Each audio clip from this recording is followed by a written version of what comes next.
नमस्कार। कहानियों के इस सफ़र में आप सबका बहुत स्वागत है। आज हम सुनेंगे मुंशी प्रेमचंद जी द्वारा लिखित कहानी विश्वास। कहानी शुरू करने से पहले मेरा आप सबसे विनम्र निवेदन है, यदि मेरे द्वारा सुनाई गई कहानियाँ आप सबको पसंद आती हों तो कृपया मेरे चैनल को ज़रूर सब्सक्राइब करें और अपने मित्रों में भी शेयर करें। तो चलिए शुरू करते हैं। उन दिनों मिस जोशी बम्बई सभ्य समाज की राधिका थी तो वह छोटी सी कन्या पाठशाला की अध्यापिका, पर उनका ठाट बाट मान सम्मान बड़ी बड़ी धन रानियों को भी लज्जित करता था। वह एक बड़े महल में रहती थी जो किसी जमाने में सतारा के महाराज का निवास स्थान था। वहाँ सारे दिन नगर के रईसों, राजों, राजकर्मचारियों का तांता लगा रहता था। वह सारे प्रांत के धन और कीर्ति के उपासकों की देवी थी। अगर किसी को खिताब का खप था तो वह मिस जोशी की खुशामद करता था। किसी को अपने या संबंधी के लिए कोई अच्छा ओहदा दिलाने की धुन थी तो वह मिस जोशी की आराधना करता था। सरकारी इमारतों के ठीके, नमक शराब अफीम आदि सरकारी चीज़ों के ठीके, लोहे लकड़ी कल पुर्जे आदि के ठीके सब मिस जोशी के ही हाथों में थे। जो कुछ करती थी वही करती थी, जो कुछ होता था उसी के हाथों से होता था। जिस वक्त वह अपनी अरबी घोड़ों की फिटन पर सैर करने निकलती तो रईसों की सवारियां आप ही आप रास्ते से हट जाती थीं। बड़े दुकानदार खड़े होकर सलाम करने लगते थे। वह रूपवती थी, लेकिन नगर में उससे बढ़कर रूपवती रमणियां भी थी। वह सुशिक्षिता थी, वाक् चतुर थी, गाने में निपुण, हंसती तो अनोखी छवि से, बोलती तो निराली घटा से, ताकती तो बांकी चितवन से। लेकिन इन गुणों में उसका एकाधिपत्य न था। उसकी प्रतिष्ठा, शक्ति और कीर्ति का कुछ और ही रहस्य था। सारा नगर ही नहीं, सारे प्रांत का बच्चा जानता था कि बंबई के गवर्नर मिस्टर जौहरी मिस जोशी के बिना दामों के गुलाम हैं। मिस जोशी की आंखों का इशारा उनके लिए नादिरशाही हुक्म है।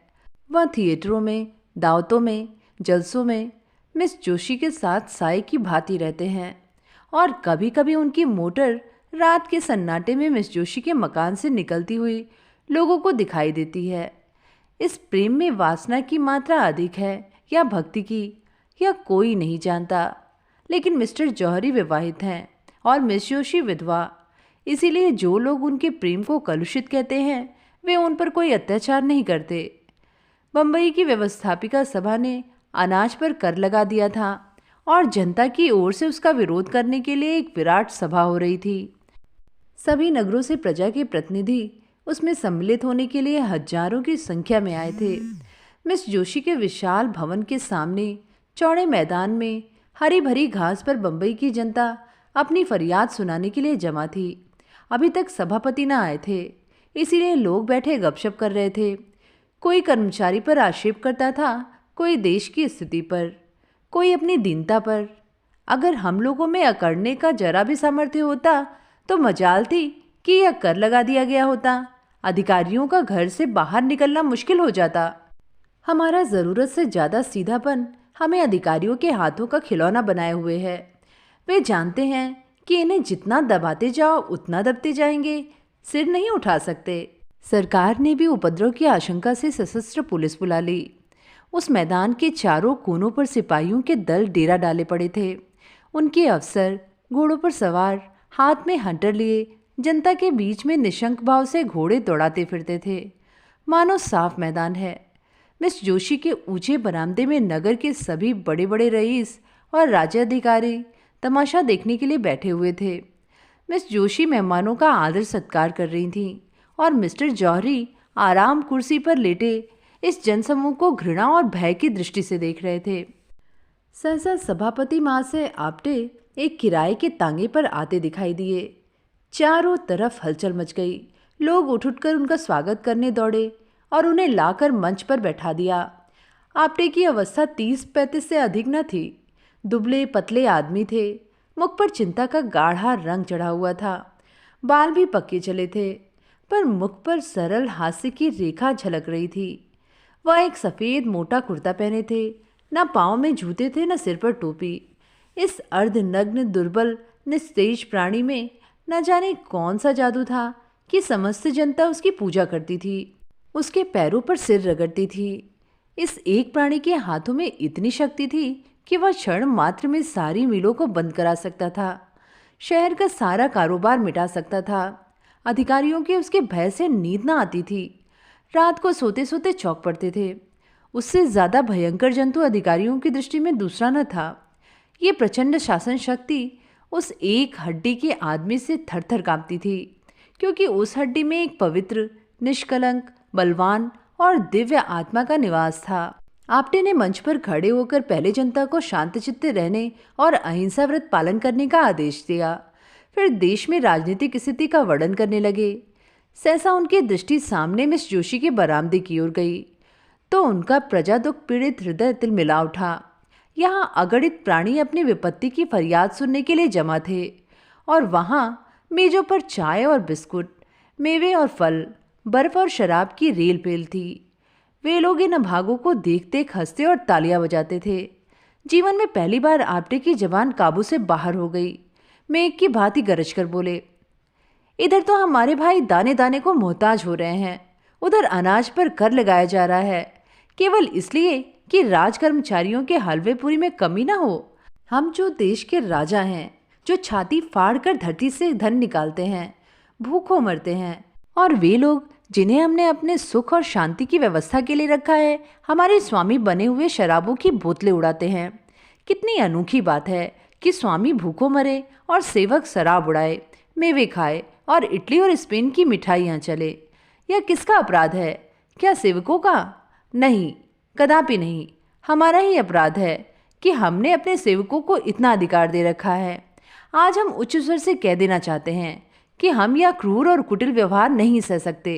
यह हमारे लिए असह्य है कि हम और हमारे बाल बच्चे दानों को तरसें और कर्मचारी लोग विलास में डूबे हुए हमारे करुण क्रंदन की जरा भी परवाह न करें, विहार करते रहें। यह असह्य है। हमारे घरों में चूल्हे न जलें और कर्मचारी लोग थिएटरों में ऐश करें, नाच रंग की महफिलें सजाएं, दावतें उड़ाएं, वेश्याओं पर कंचन की वर्षा करें। संसार में और ऐसा कौन देश होगा जहां प्रजा तो भूखी मरती हो और प्रधान कर्मचारी अपनी प्रेम क्रीड़ा में मग्न हो, जहां स्त्रियां गलियों में ठोकरें खाती फिरती हों और अध्यापिकाओं का वेश धारण करने वाली वेश्याएं आमोद प्रमोद के नशे में चूर हों। एकाएक सशस्त्र सिपाहियों के दल में हलचल पड़ गई। उनका अफसर हुक्म दे रहा था, सभा भंग कर दो, नेताओं को पकड़ लो, कोई न जाने पाए। यह विद्रोहात्मक व्याख्यान है। मिस्टर जौहरी ने पुलिस के अफसर को इशारे पर बुलाकर कहा, और किसी को गिरफ्तार करने की जरूरत नहीं, आप्टे ही को पकड़ो, वही हमारा शत्रु है। पुलिस ने डंडे चलाने शुरू किए और कई सिपाहियों के साथ जाकर अफसर ने आप्टे को गिरफ्तार कर लिया। जनता ने त्योरियां बदली। अपने प्यारे नेता को यूं गिरफ्तार होते देखकर उनका धैर्य हाथ से जाता रहा। लेकिन उसी वक्त आप्टे की ललकार सुनाई दी, तुमने अहिंसा व्रत लिया है और अगर किसी ने उस व्रत को तोड़ा तो उसका दोष मेरे सिर होगा। मैं तुमसे सविनय अनुरोध करता हूँ कि अपने अपने घर जाओ। अधिकारियों ने वही किया जो हम समझते थे। इस सभा से हमारा जो उद्देश्य था वह पूरा हो गया। हम यहाँ बलवा करने नहीं, केवल संसार की नैतिक सहानुभूति प्राप्त करने के लिए जमा हुए थे और हमारा उद्देश्य पूरा हो गया। एक क्षण में सभा भंग हो गई और आप्टे पुलिस की हवालात में भेज दिए गए। मिस्टर जौहरी ने कहा, बच्चा बहुत दिनों के बाद पंजे में आए हो। राजद्रोह का मुकदमा चलाकर कम से कम 10 साल के लिए अंडमान भेजूंगा। मिस जोशी, इससे क्या फायदा? क्यों? उसको अपने किए की सजा मिल जाएगी। लेकिन सोचिए, हमें उसका कितना मूल्य देना पड़ेगा। अभी जिस बात को गिने गिनाए लोग जानते हैं वह सारे संसार में फैलेगी और हम कहीं मुंह दिखाने लायक नहीं रहेंगे। आप अखबारों में संवाददाताओं की जबान तो नहीं बंद कर सकते। कुछ भी हो, मैं इसे जेल में सड़ाना चाहता हूँ। कुछ दिन के लिए तो चैन की नींद नसीब होगी। बदनामी से डरना ही व्यर्थ है। हम प्रांत के सारे समाचार पत्रों को अपने सदाचार का राग अलापने के लिए मोल ले सकते हैं। हम प्रत्येक लांछन को झूठ साबित कर सकते हैं। आप्टे पर मिथ्या दोषारोपण का अपराध लगा सकते हैं। मैं इससे सहज उपाय बतला सकती हूँ। आप आप्टे को मेरे हाथ में छोड़ दीजिए। मैं उससे मिलूंगी और उन यंत्रों से जिनका प्रयोग करने में हमारी जाति सिद्धहस्त है, उसके आंतरिक भावों और विचारों की थाह लेकर आपके सामने रख दूंगी। मैं ऐसे प्रमाण खोज निकालना चाहती हूँ जिनके उत्तर में उसे मुंह खोलने का साहस न हो और संसार की सहानुभूति उसके बदले हमारे साथ हो। चारों ओर से यही आवाज आए कि यह कपटी और धूर्त था और सरकार ने उसके साथ वही व्यवहार किया जो होना चाहिए। मुझे विश्वास है कि वह षड्यंत्रकारियों को मुखिया है और मैं इसे सिद्ध कर देना चाहती हूँ। मैं उसे जनता की दृष्टि में देवता नहीं बनाना चाहती हूँ, उसको राक्षस के रूप में दिखाना चाहती हूँ। ऐसा कोई पुरुष नहीं है जिस पर युवती अपनी मोहिनी न डाल सके। अगर तुम्हें विश्वास है तो तुम यह काम पूरा कर दिखाओगी तो मुझे कोई आपत्ति नहीं है। मैं तो केवल उसे दंड देना चाहता हूँ। तो हुक्म दे दीजिए कि वह इसी वक्त छोड़ दिया जाए। जनता कहीं या तो न समझेगी कि सरकार डर गई। नहीं, मेरे ख्याल में तो जनता पर इस व्यवहार का बहुत अच्छा असर पड़ेगा। लोग समझेंगे कि सरकार ने जनमत का सम्मान किया है।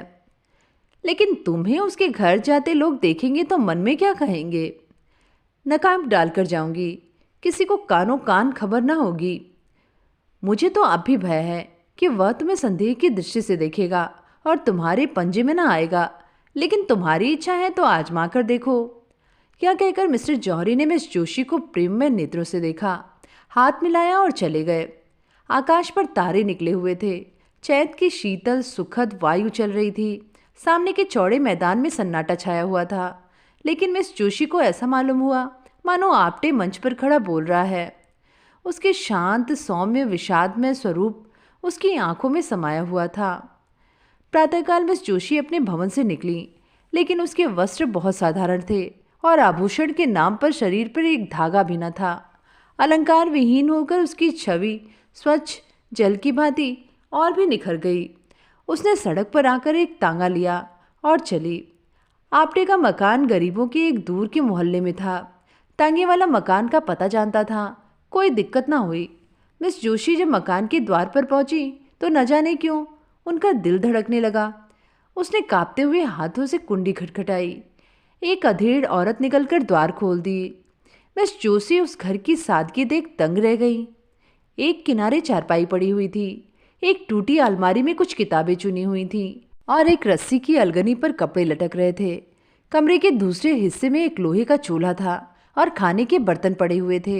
एक लंबा तगड़ा आदमी जो उसी अधेड़ औरत का पति था, बैठा एक टूटे हुए ताले की मरम्मत कर रहा था और एक 5-6 वर्ष का तेजस्वी बालक आपटे की पीठ पर चढ़ने के लिए उनके गले में हाथ डाल रहा था।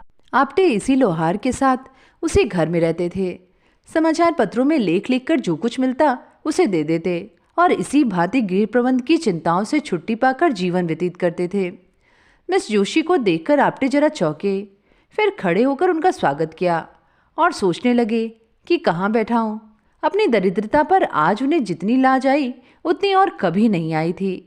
मिस जोशी उनका असमंजस देखकर चारपाई पर बैठ गई और जरा रुखाई से बोली, मैं बिना बुलाए आपके यहाँ आने के लिए क्षमा मांगती हूँ, किंतु काम ऐसा ज़रूरी था कि मेरे आए बिना पूरा ना हो सकता था। क्या मैं 1 मिनट के लिए आपसे एकांत में मिल सकती हूँ?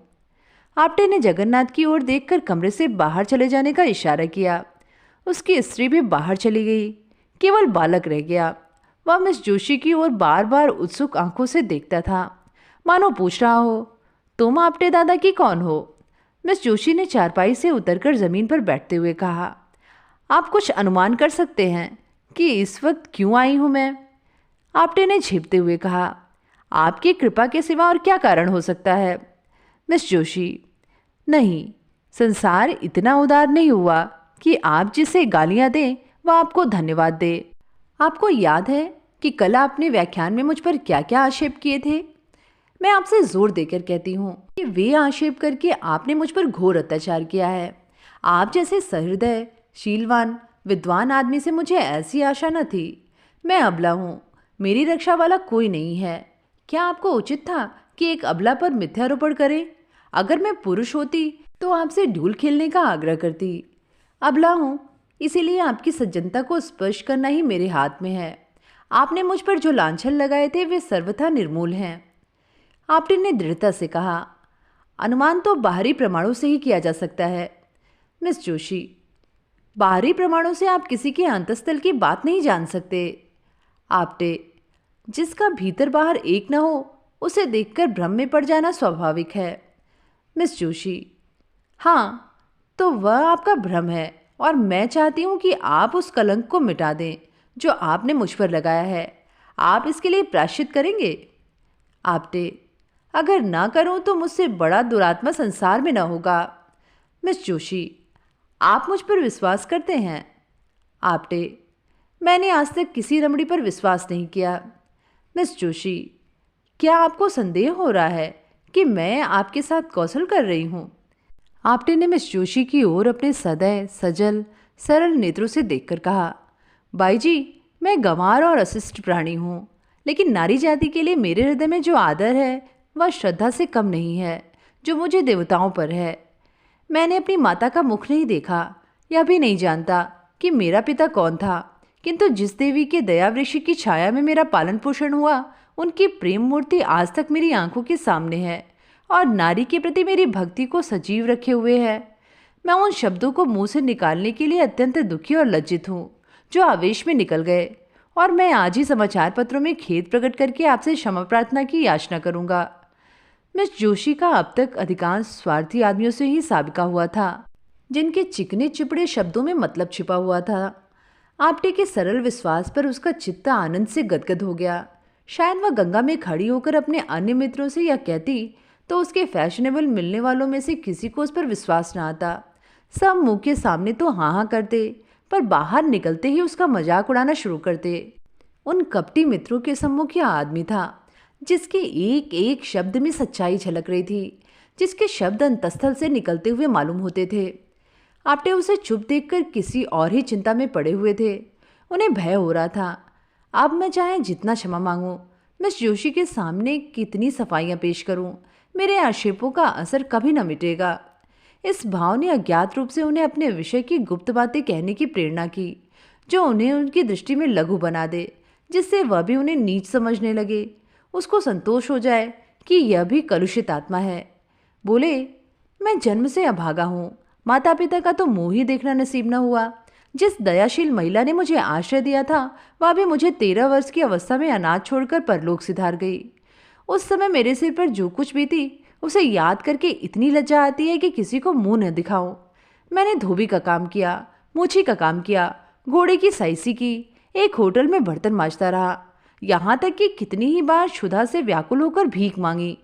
मजदूरी करने को बुरा नहीं समझता, आज भी मजदूरी ही करता हूँ। भीख मांगनी भी किसी किसी दशा में क्षम्य है, लेकिन मैंने उस अवस्था में ऐसे ऐसे कर्म किए जिन्हें कहते लज्जा आती है। चोरी की, विश्वासघात किया, यहाँ तक कि चोरी के अपराध में कैद की सजा भी पाई। मिस जोशी ने सजल नेत्र होकर कहा, आज यह सब बातें मुझसे क्यों कह रहे हैं आप?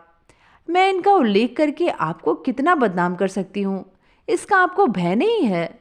आपटे ने हंसकर कहा, नहीं, आपसे मुझे भय नहीं है। मिस जोशी, अगर मैं आपसे बदला लेना चाहूँ तो?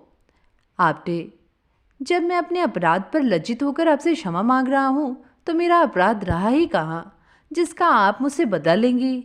इससे तो मुझे भय होता है कि आपने मुझे क्षमा नहीं किया, लेकिन यदि मैंने आपसे क्षमा मांगी तो मुझसे तो बदला न ले सकती।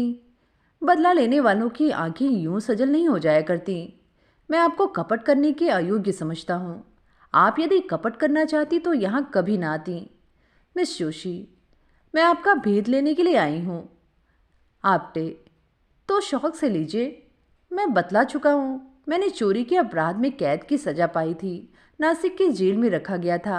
मेरा शरीर दुर्बल था, जेल की कड़ी मेहनत ना हो सकती थी और अधिकारी लोग मुझे कामचोर समझकर बेतों से मारते थे। आखिर एक दिन मैं रात को जेल से भाग खड़ा हुआ। मिस जोशी, आप तो छिपे रुस्तम निकले। आपटे, ऐसा भागा कि किसी को खबर न हुई। आज तक मेरे नाम वारंट जारी है और 500 रुपये का इनाम भी है। मिस जोशी, तब तो मैं आपको जरूर पकड़वा दूंगी। आपटे, तो फिर मैं आपको अपना असल नाम भी बता देता हूँ। मेरा नाम दामोदर मोदी है।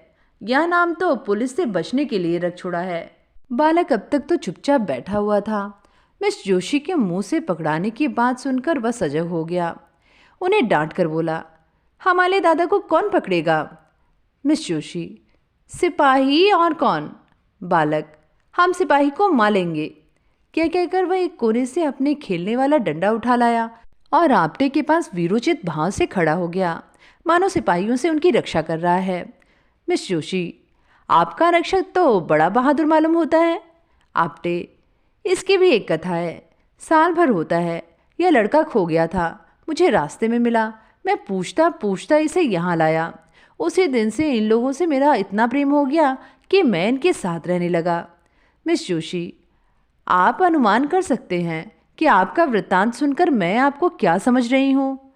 आपटे, वही जो वास्तव में मैं हूँ, नीच, कमीना, धूर्त। मिस जोशी, नहीं, आप मुझ पर फिर अन्याय कर रहे हैं।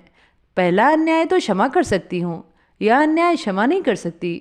इतनी प्रतिकूल दशाओं में पड़कर भी जिसका हृदय इतना पवित्र, इतना निष्कपट, इतना सदय हो, वह आदमी नहीं देवता है। भगवान, आपने मुझ पर जो आक्षेप किए वह सत्य है। मैं आपके अनुमान से कहीं भ्रष्ट हूँ। मैं इस योग्य भी नहीं हूँ कि आपकी ओर ताक सकूँ। आपने अपने हृदय की विशालता दिखाकर मेरा असली स्वरूप मेरे सामने प्रकट कर दिया। मुझे क्षमा कीजिए, मुझ पर दया कीजिए। यह कहते कहते वह उनके पैरों पर गिर पड़ी। आपटे ने उसे उठा लिया और बोले, ईश्वर के लिए मुझे लज्जित न करो। मिस जोशी ने गदगद कंठ से कहा, आप इन दुष्टों के हाथ से मेरा उद्धार कीजिए। मुझे इस योग्य बनाइए कि आपकी विश्वास पात्री बन सकूं। ईश्वर साक्षी है कि मुझे कभी कभी अपनी दशा पर कितना दुख होता है। मैं बार बार चेष्टा करती हूँ कि अपनी दशा सुधारूं, इस विलासिता के जाल को तोड़ दूं जो मेरी आत्मा को चारों तरफ से जकड़े हुए है। पर दुर्बल आत्मा अपने निश्चय पर स्थिर नहीं रहती।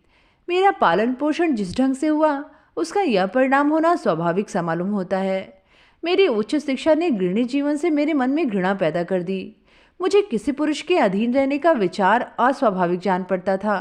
मैं गृहिणी की जिम्मेदारियों और चिंताओं को अपनी मानसिक स्वाधीनता के लिए विषतुल्य समझती थी। मैं तर्क बुद्धि से अपने अस्तित्व को मिटा देना चाहती थी। मैं पुरुषों की भांति स्वतंत्र रहना चाहती थी। क्यों किसी की पाबंद होकर रहूं? क्यों अपनी इच्छाओं को किसी व्यक्ति के सांचे में ढालूं?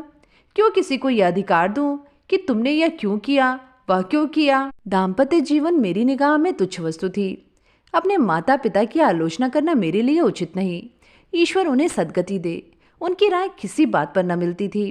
पिता विद्वान थे, माता के लिए काला अक्षर भैंस बराबर था। उनमें रात दिन वाद विवाद होता रहता था। पिताजी ऐसी स्त्री से विवाह हो जाना अपने जीवन का सबसे बड़ा दुर्भाग्य समझते थे। वह यह कहते कभी न थकते थे कि तुम मेरे पाँव की बेड़ी बन गई हो, नहीं तो मैं न जाने कहाँ उड़कर पहुंचा होता। उनके विचार में सारा दोष माता की अशिक्षा के सिर था। वह अपनी एकमात्र पुत्री को मूर्खा माता के संसर्ग से दूर रखना चाहते थे। माता कभी मुझसे कुछ कहती तो पिताजी उन पर टूट पड़ते। तुमसे कितनी बार कह चुका हूँ कि लड़की को डांटो मत, वह स्वयं अपना भला बुरा सोच सकती है। तुम्हारे डांटने से उसके आत्मसम्मान को कितना धक्का लगता है यह तुम नहीं जान सकती।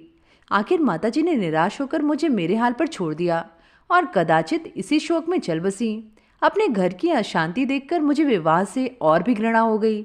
सबसे बड़ा असर मुझ पर मेरे कॉलेज की लेडी प्रिंसिपल का हुआ, जो स्वयं अविवाहित थी। मेरा तो अब तक यह विचार है कि युवकों की शिक्षा का भार केवल आदर्श चरित्रों पर रखना चाहिए। विलास में रत कॉलेजों के शौकीन प्रोफेसर विद्यार्थियों पर कोई अच्छा असर नहीं डाल सकते। मैं इस वक्त ऐसी बात आपसे कह रही हूँ, पर अभी घर जाकर यह सब भूल जाऊंगी। मैं जिस संसार में हूँ उसकी जलवायु दूषित है। वहाँ सभी मुझे कीचड़ में लथपथ देखना चाहते हैं। मेरे विलासासक्त रहने में ही उनका स्वार्थ है।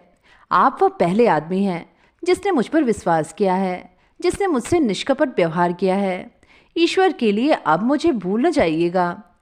आपटे ने मिस जोशी की ओर वेदनापूर्ण दृष्टि से देखकर कहा, अगर मैं आपकी कुछ सेवा कर सकूं तो यह मेरे लिए सौभाग्य की बात होगी। मिस जोशी, हम सब मिट्टी के पुतले हैं, कोई निर्दोष नहीं है। मनुष्य बिगड़ता है तो परिस्थितियों से या पूर्व संस्कारों से। परिस्थितियों का त्याग करने से ही बच सकता है। संस्कारों से गिरने वाले मनुष्य का मार्ग इससे कहीं कठिन है। आपकी आत्मा सुंदर और पवित्र है, केवल परिस्थितियों ने उसे कोहरे की भांति ढक लिया है। अब विवेक का सूर्य उदय हो गया है। ईश्वर ने चाहा तो कोहरा भी छट जाएगा, लेकिन सबसे पहले उन परिस्थितियों का त्याग करने को तैयार हो जाइए। मिस जोशी, यही आपको करना होगा। आपटे ने चुभती हुई निगाहों से देखकर कहा, वैद्य रोगी को जबरदस्ती दवा पिलाता है। मिस जोशी, मैं सब कुछ करूंगी। मैं कड़वी से कड़वी दवा पीऊंगी यदि आप पिलाएंगे। कल आप मेरे घर आने की कृपा करेंगे शाम को? आपटे, अवश्य आऊँगा। मिस जोशी ने विदा देते हुए कहा। भूलिएगा नहीं, मैं आपकी राह देखती रहूंगी। अपने रक्षक को भी लाइएगा। यह कहकर उसने बालक को गोद में उठाया और उसे गले से लगाकर बाहर निकल आई। गर्व के मारे उसके पांव जमीन पर न पड़ते थे। मालूम होता था हवा में उड़ी जा रही है। प्यास से तड़पते हुए मनुष्य को नदी का तट नजर आने लगा था। दूसरे दिन प्रातःकाल मिस जोशी ने मेहमानों के नाम दावती कार्ड भेजे और उत्सव मनाने की तैयारियां करने लगी। मिस्टर आपटे के सम्मान में पार्टी दी जा रही थी। मिस्टर जौहरी ने कार्ड देखा तो मुस्कुराए। अब महाशय इस जाल से बचकर कहाँ जाएंगे? मिस जोशी ने उन्हें फंसाने के लिए यह अच्छी तरकीब निकाली। इस काम में निपुण मालूम होती हैं। मैंने समझा था आपटे चालाक आदमी होगा, मगर इन आंदोलनकारी विद्रोहियों को बकवास करने के सिवा और क्या सूझ सकती है। 4 ही बजे मेहमान लोग आने लगे। नगर के बड़े बड़े अधिकारी, बड़े बड़े व्यापारी, बड़े बड़े विद्वान, समाचार पत्रों के संपादक अपनी अपनी महिलाओं के साथ आने लगे। मिस जोशी ने आज अपने अच्छे से अच्छे वस्त्र और आभूषण निकाले। जिधर निकल जाती थी मालूम होता था अरुण प्रकाश की छटा चली आ रही है। भवन में चारों ओर सुगंध की लपटें आ रही थीं और मधुर संगीत की ध्वनि हवा में गूंज रही थी। 5 बजते बजते मिस्टर जौहरी आ पहुंचे और मिस जोशी से हाथ मिलाते हुए मुस्कुराकर बोले, जी चाहता है तुम्हारे हाथ चूम लो। अब मुझे विश्वास हो गया है कि यह महाशय तुम्हारे पंजे से नहीं निकल सकते। मिसेस पेटिट बोली, मिस जोशी दिलों का शिकार करने के लिए ही बनाई गई हैं। मिस्टर सोराब जी, मैंने सुना है आपटे बिल्कुल गंवार सा आदमी है। मिस्टर भरूचा, किसी यूनिवर्सिटी में शिक्षा ही नहीं पाई, सभ्यता कहाँ से आती? मिस्टर भरूचा, आज उसे खूब बनाना चाहिए। महंत वीरभद्र धाड़ी के भीतर से बोले, मैंने सुना है नास्तिक है, वर्णाश्रम धर्म का पालन नहीं करता। मिस जोशी, नास्तिक तो मैं भी हूँ, ईश्वर पर मेरा भी विश्वास नहीं है। महंत, आप नास्तिक हो, पर आप कितने ही नास्तिकों को आस्तिक बना देती हैं। मिस्टर जौहरी, आपने लाख की बात कही महंत जी। मिसेस भरूचा, क्यों महंत जी, आपको मिस जोशी जी ने ही आस्तिक बनाया है क्या? सहसा आपटे लोहार के बालक की उंगली पकड़े हुए भवन में दाखिल हुए। वह पूरे फैशनेबल रईस बने हुए थे। बालक भी किसी रईस का लड़का मालूम होता था। आज आपटे को देखकर लोगों को विदित हुआ कि वह कितना सुंदर सजीला आदमी है। मुख से शौर्य निकल रहा था, पोर पोर से शिष्टता झलकती थी। मालूम होता था वह इसी समाज में पला है। लोग देख रहे थे कि वह कहीं चूके और तालियां बजाएं, कहीं कदम फिसले और ककह लगाएं वह। पर आपटे मचे हुए खिलाड़ी की भांति जो कदम उठाता था वह सधा हुआ, जो हाथ दिखलाता था वह जमा हुआ। लोग उसे पहले तुच्छ समझते थे, अब उससे ईर्ष्या करने लगे, उस पर फफ्तियां उड़ानी शुरू की। लेकिन आपटे इस कला में भी एक ही निकला। बात मुंह से निकली और उसने जवाब दिया, पर उसके जवाब में मालिन्य या कटुता का लेश भी न होता था। उसका एक एक शब्द सरल स्वच्छ चित्त को प्रसन्न करने वाले भाव में डूबा होता था। मिस जोशी उसकी वाक चातुरी पर फूल उठती थी। सोराब जी, आपने किस यूनिवर्सिटी से शिक्षा पाई थी? आपटे, यूनिवर्सिटी में शिक्षा पाई होती तो आज मैं भी शिक्षा विभाग का अध्यक्ष होता। मिसेस भरूचा, मैं तो आपको भयंकर जंतु समझती थी। आपटे ने मुस्कुराकर कहा, आपने मुझे महिलाओं के सामने ना देखा होगा। सहसा मिस जोशी अपने सोने के कमरे में गई और अपने सारे वस्त्राभूषण उतार फेंके।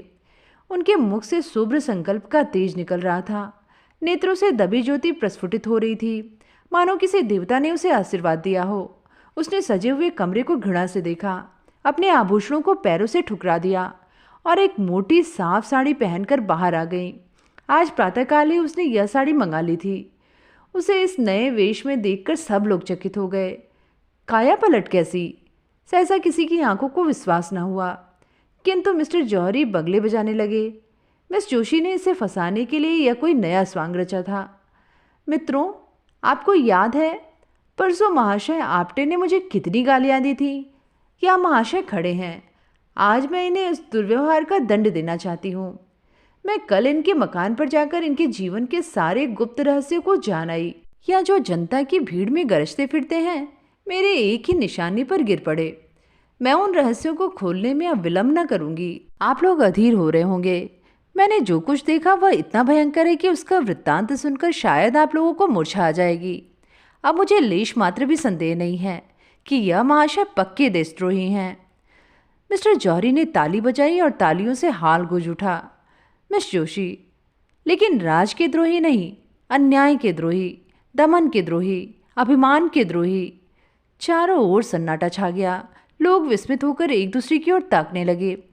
मिस जोशी, गुप्त रूप से शस्त्र जमा किए हैं और गुप्त रूप से हत्याएं की हैं। मिस्टर जौहरी ने तालियां बजाईं और तालियों का दौगड़ा फिर बरस गया। मिस जोशी, लेकिन किसकी हत्या? दुख की, दरिद्रता की, प्रजा के कष्टों की, हर धर्मी की और अपने स्वार्थ की। चारों ओर फिर सन्नाटा छा गया और लोग चकित होकर एक दूसरे की ओर ताकने लगे, मानो उन्हें अपने कानों पर विश्वास नहीं है। मिस जोशी, महाराज आपटे ने डकैतियां और करनी है। अब की किसी ने ताली न बजाई। लोग सुनना चाहते थे कि देखें आगे क्या कहती है। उन्होंने मुझ पर भी हाथ साफ किया है, मेरा सब कुछ अपहरण कर लिया, यहाँ तक कि अब मैं निराधार हूँ और उनके चरणों के सिवा मेरे लिए कोई आश्रय नहीं है। प्राणाधार, इस अबला को अपने चरणों में स्थान दो, उसे डूबने से बचाओ। मैं जानती हूँ तुम मुझे निराश न करोगे।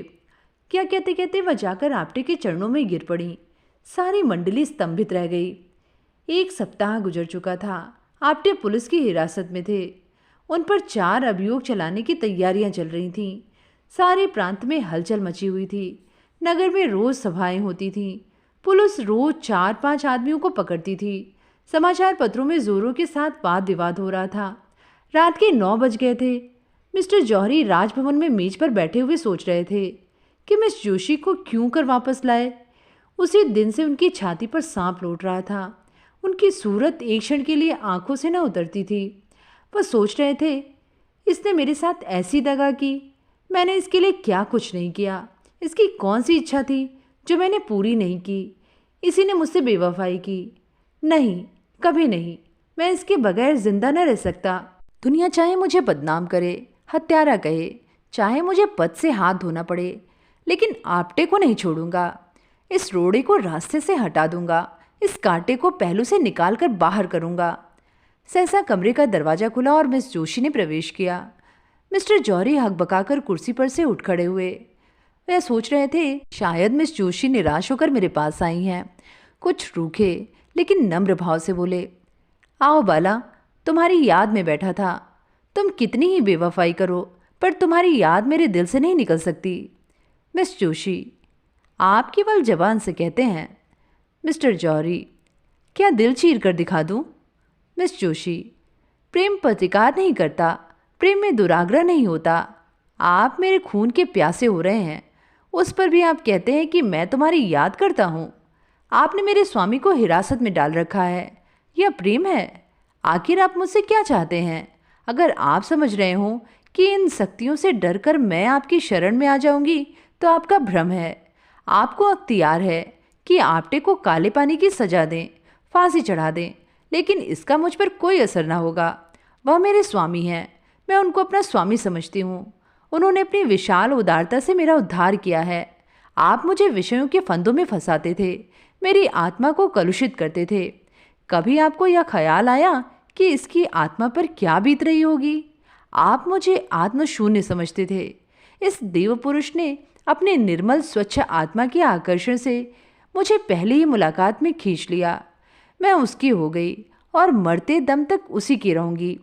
उस मार्ग से अब आप हटा नहीं सकते। मुझे एक सच्ची आत्मा की ज़रूरत थी, वह मुझे मिल गई। उसे पाकर अब तीनों लोक की संपदा मेरी आंखों में तुच्छ है। मैं उनके वियोग में चाहे प्राण दे दूं, पर आपके काम नहीं आ सकती। मिस्टर जौहरी, मिस जोशी, प्रेम उदार नहीं होता, क्षमाशील नहीं होता। मेरे लिए तुम सर्वस्व हो, जब तक मैं समझता हूँ कि तुम मेरी हो।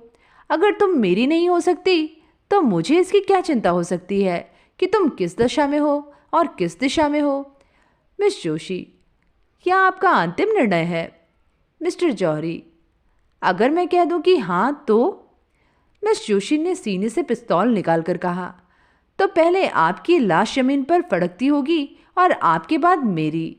बोलिए, यह आपका अंतिम निर्णय निश्चय है? यह कहकर मिस जोशी ने जौहरी की तरफ पिस्तौल सीधी की। जौहरी कुर्सी से उठ खड़े हुए और मुस्कुराकर बोले, क्या तुम मेरे लिए कभी इतना साहस कर सकती थी? जाओ, तुम्हारा आपटे तुम्हें मुबारक हो। उस पर से अभियोग उठा लिया जाएगा। पवित्र प्रेम में ही यह साहस है। अब मुझे विश्वास हो गया है कि तुम्हारा प्रेम पवित्र है। अगर कोई पुराना पापी भविष्यवाणी कर सकता है तो मैं कहता हूँ कि वह दिन दूर नहीं जब तुम इस भवन की स्वामिनी होगी। आपटे ने मुझे प्रेम के क्षेत्र में नहीं, राजनीति के क्षेत्र में भी परास्त कर दिया है। सच्चा आदमी एक मुलाकात में ही जीवन बदल सकता है, आत्मा को जगा सकता है और अज्ञान को मिटाकर प्रकाश की ज्योति फैला सकता है। क्या आज सिद्ध हो गया? तो ये थी कहानी विश्वास। कहानी आप सबको कैसी लगी नीचे कमेंट में लिख के ज़रूर बताइएगा। आगे भी ऐसी कहानियाँ सुनते रहने के लिए चैनल को ज़रूर सब्सक्राइब करें। फिर मिलेंगे एक नई कहानी के साथ। धन्यवाद।